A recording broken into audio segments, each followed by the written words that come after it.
Yes class 11th हम लोग chapter 3 कर रहे थे public sector enterprises. Public sector enterprises के सिर्फ 2 ही टॉपिक रह गए थे, तो आज के वीडियो में हम एक टॉपिक करेंगे और नेक्स्ट टॉपिक नेक्स्ट वीडियो में करेंगे। तो क्या टॉपिक हैं जो हमारे रह गए थे? पहला टॉपिक है role of public sector before 1991 and then next topic होगा हमारा role of public sector after 1991। 1991 ही क्यों चूज़ किया हम लोगों ने? मतलब हम लोग पब्लिक सेक्टर के रोल के बारे में पढ़ रहे हैं। हमने ये चूज़ किया 1991 से पहले पब्लिक सेक्टर का या गवर्नमेंट का क्या रोल था इन बिज़नेस, और बाद में क्यों क्या रोल रहा। क्यों हमने 1991 चूज़ किया? क्योंकि 1991 में हमारी इंडस्ट्रियल पॉलिसी आई थी, न्यू इंडस्ट्रियल पॉलिसी। फिर जो गवर्नमेंट सेक्टर का जितना भी बहुत ज़्यादा शेयर था बिफोर 1991, तो वो सब चीज़ें क्या हो गई, चेंज हो गई, राइट। तो इसीलिए हमने टॉपिक को 2 पार्ट्स में डिवाइड किया। हमारा जो टॉपिक है that is changing role of public sector. तो कैसे पब्लिक सेक्टर का रोल चेंज हुआ, तो हमने इसको 2 पार्ट्स में डिवाइड किया कि 1991 से पहले पब्लिक सेक्टर का क्या रोल था इंडिया में, और उसके 1991 के बाद पब्लिक सेक्टर का क्या रोल रहा इंडिया में, राइट। तो आज हम फर्स्ट करेंगे that is role of public sector before 1991।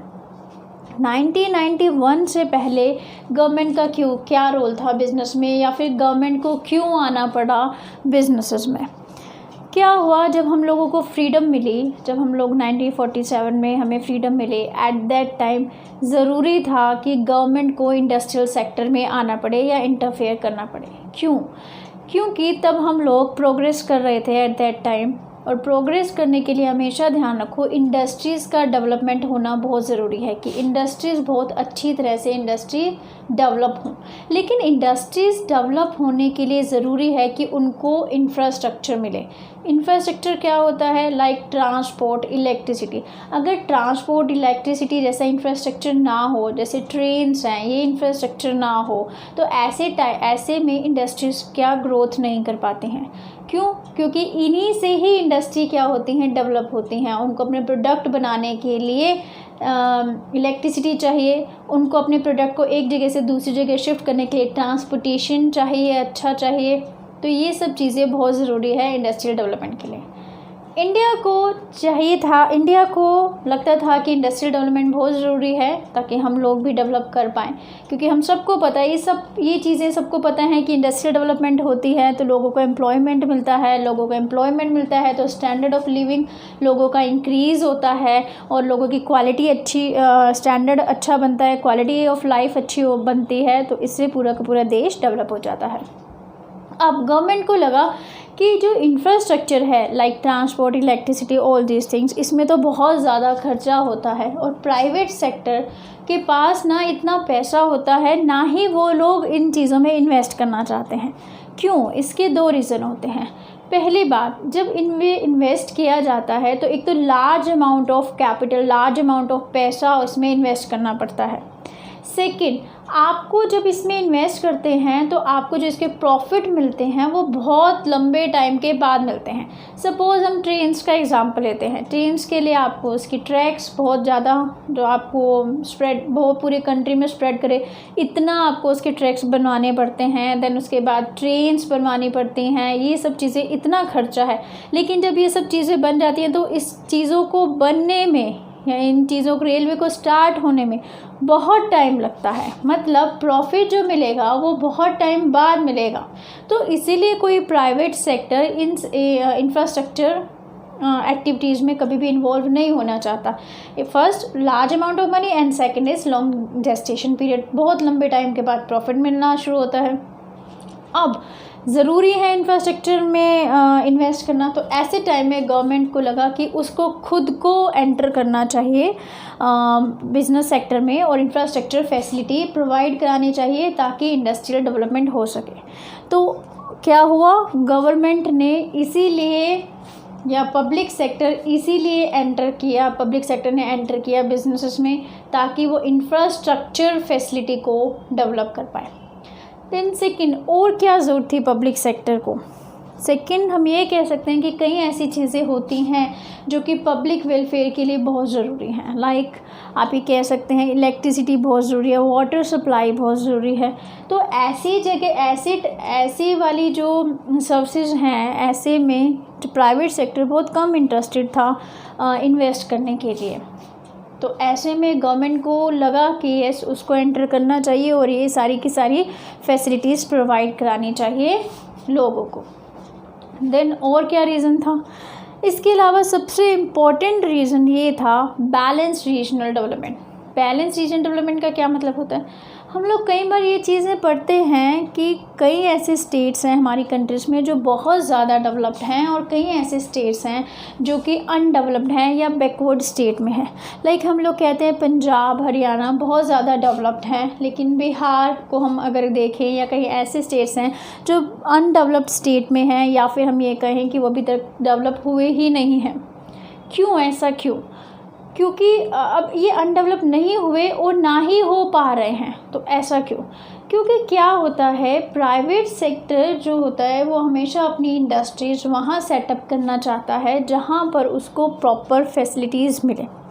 कभी भी प्राइवेट सेक्टर किसी गांव में जाकर या कहीं ऐसी जगह जहाँ पर इलेक्ट्रिसिटी ना हो, जहाँ पर अच्छा सा एनवायरनमेंट ना हो, वहाँ पर जाके प्राइवेट सेक्टर अपना कभी भी इन्वेस्ट नहीं करता है।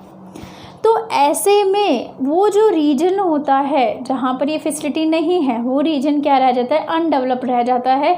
क्यों? क्योंकि जहाँ पर इंडस्ट्रीज़ जाती हैं, जैसे आप गुड़गांव का एग्जांपल देख सकते हैं, गुरुग्राम का, तो जहाँ पर इंडस्ट्रीज़ जाती हैं वहीं पर सबसे ज़्यादा क्या होता है? डेवलपमेंट होता है। क्यों? लोगों को रोज़गार मिलता है, एम्प्लॉयमेंट मिलता है, तो वो लोग डेवलप होते हैं। अब गवर्नमेंट के सामने ये भी प्रॉब्लम थी कि कुछ स्टेट्स बहुत डेवलप हैं और कुछ स्टेट्स बिल्कुल बैकवर्ड हैं। तो ज़रूरी है कि वहाँ पर भी बिज़नेस सेटअप किया जाए ताकि वहाँ के लोगों को भी एम्प्लॉयमेंट मिले, स्टैंडर्ड ऑफ लिविंग उनका भी इंक्रीज़ हो, बढ़े, उनका इम्प्रूव हो। तो ऐसे में गवर्नमेंट को एंटर करना पड़ा क्योंकि प्राइवेट सेक्टर वहाँ पर इन्वेस्ट करने के लिए इंटरेस्टेड नहीं था। इसलिए गवर्नमेंट सेक्टर को एंटर करना पड़ा और वहाँ पर उनको अपनी इंडस्ट्री एस्टैब्लिश करनी पड़ी। राइट, जैसे हम लोग देखते हैं, चलो इसका एग्जाम बाद में लेंगे, जब हम इसको टॉपिक को ख़त्म करेंगे उसके बाद देखेंगे और क्यों ज़रूरत पड़ी गवर्नमेंट सेक्टर को एंटर करने की बिजनेसेस में। इसके अलावा हम देखते हैं कि जब प्राइवेट सेक्टर की तरफ आते हैं तो हम कई बार ये चीज़ें पढ़ते हैं, न्यूज़ में भी पढ़ते हैं कि जो प्राइवेट सेक्टर एंटरप्राइजेस के जो ओनर्स होते हैं वो they are becoming rich and rich, बनते जा रहे हैं, रिच होते जा रहे हैं। तो ऐसे में जो पूरे के पूरा जो बैलेंस पैसे हैं या पूरा का पूरा जो इकोनॉमिक पावर है वो सारा कॉन्सेंट्रेट हो जाता है उन लोगों के हाथों में। हम लोग ये कहते हैं ना कि सिंपल से स्टेटमेंट कि रिच और रिच होता जा रहा है, पुअर और पुअर होता जा रहा है।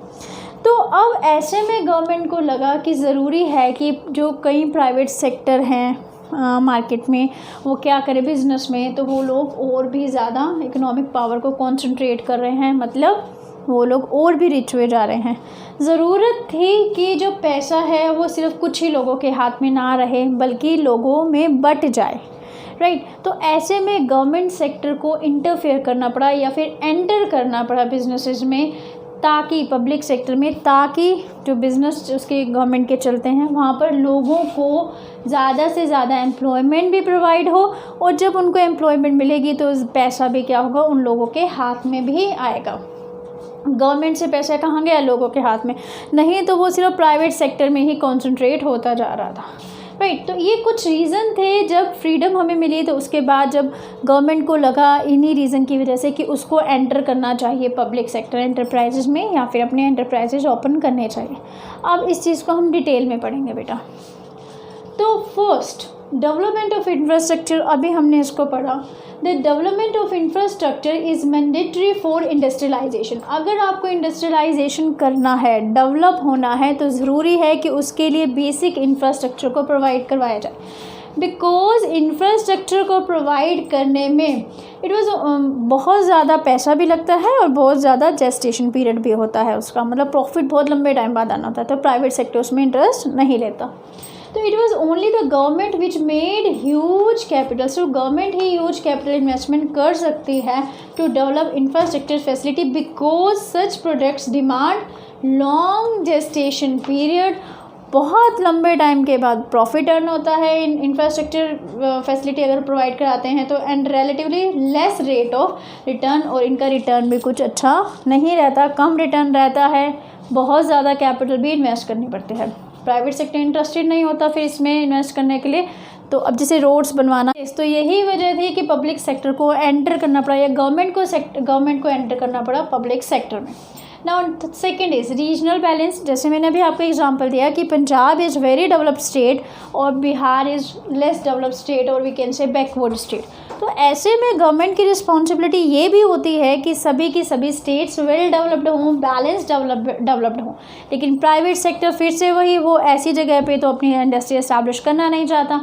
तो फिर क्या होता है, तो पब्लिक सेक्टर, या फिर हम ये कहें कि गवर्नमेंट को एंटर करना पड़ता है, अपनी इंडस्ट्रीज़ वहाँ इस्टेब्लिश करनी पड़ती हैं जो कि बैकवर्ड रीजन है, ताकि वो रीजन भी डेवलप हो सके, वहाँ के लोगों में भी डेवलपमेंट आ सके और वो स्टेट डेवलप कर सके, और सब के सब बैलेंस्ड हों, सभी स्टेट बैलेंस डेवलप्ड हों, कोई ज़्यादा बैकवर्ड ना हो और कोई ज़्यादा डेवलप ना हो। Yes, after 1951 public enterprises were set up in backward areas. Backward areas में सेटअप किए गए so that balanced regional development, balance regional means all the states, सभी स्टेट्स में बैलेंस डेवलपमेंट हो, सब बैलेंस्ड हो, so that is possible, right. Next, generation of employment, we all know that सबसे ज़्यादा sorry I shouldn't say that, हम ये कह सकते हैं कि गवर्नमेंट सेक्टर कहीं ना कहीं एम्प्लॉयमेंट भी प्रोवाइड कराता है। तो हम सबसे ज़्यादा जो हमारी प्रॉब्लम है हमारे इंडिया की, हमारी कंट्री की, अनएम्प्लॉयमेंट है। तो एम्प्लॉयमेंट में कंट्रीब्यूट करना भी कि ताकि लोगों को ज़्यादा से ज़्यादा एम्प्लॉयमेंट दी जा सके, तो ये भी गवर्नमेंट की एक क्या है, रिस्पॉन्सिबिलिटी है। तो इस वजह से भी गवर्नमेंट को पब्लिक सेक्टर में क्या करना पड़ता है, एंटर करना पड़ता है, ताकि वो लोगों को एम्प्लॉयमेंट प्रोवाइड करा सके। पढ़ेंगे बेटा इसको, generation of employment bye generating large scale employment opportunities, public sector enterprises contribute to equal distribution of income and wealth। वो पूरी तरह से ताकि इनकम अच्छी तरह से डिस्ट्रीब्यूट हो सके, इक्वल डिस्ट्रीब्यूशन, लोगों के पास पैसे जा सके, तो इसके लिए गवर्नमेंट को इंटरफेयर करना पड़ता है या एंटर करना पड़ता है पब्लिक सेक्टर में, right. Next, take over concentration of economic power, इसी से ही जुड़ा हुआ पॉइंट है जनरेशन ऑफ एम्प्लॉयमेंट से। हम लोग देखते हैं कि प्राइवेट सेक्टर को जब भी हम ऑब्जर्व करते हैं तो हम लोग देखते हैं कि जो प्राइवेट सेक्टर के जो एंटरप्राइजेस के जो ओनर हैं, they are becoming rich and rich, हमेशा वो क्या हो रहे हैं, रिच और रिच बनते जा रहे हैं, पुअर जहाँ पर पुअर और पुअर बनता जाता है।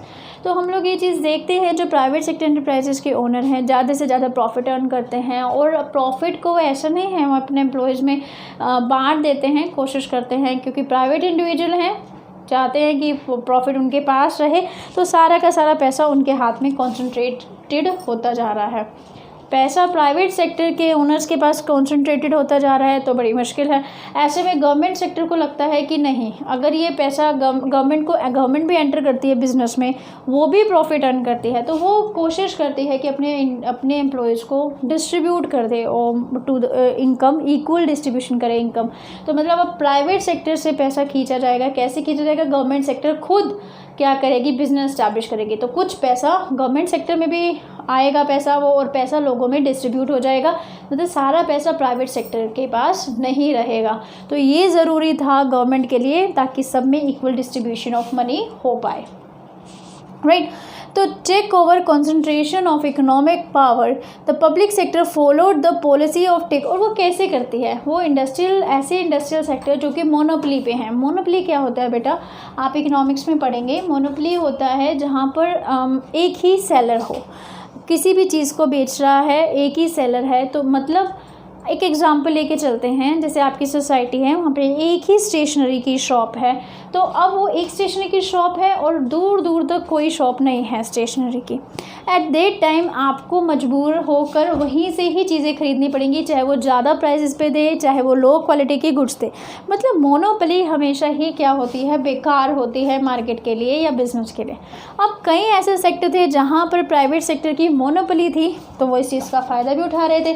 तो ऐसे टाइम में गवर्नमेंट को ज़रूरी था कि वो क्या करे, एंटर करे और इन जो प्राइवेट सेक्टर को क्या कर दे, वो टेक ओवर कर ले या फिर अपने अपने में मिला ले उन प्राइवेट सेक्टर को जो कि मोनोपोली का फ़ायदा उठा रहे थे, राइट।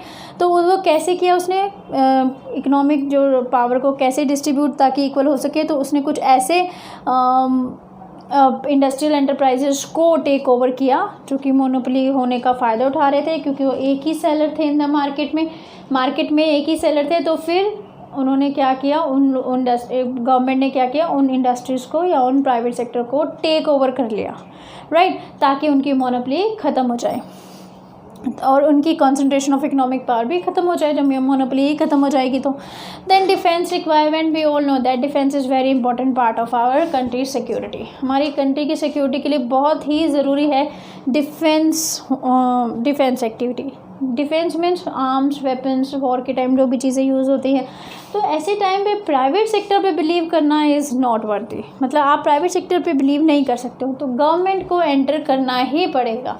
और गवर्नमेंट किसके थ्रू एंटर करता है, डिपार्टमेंट अंडरटेकिंग, हम लोग पढ़ के आए हैं इसको।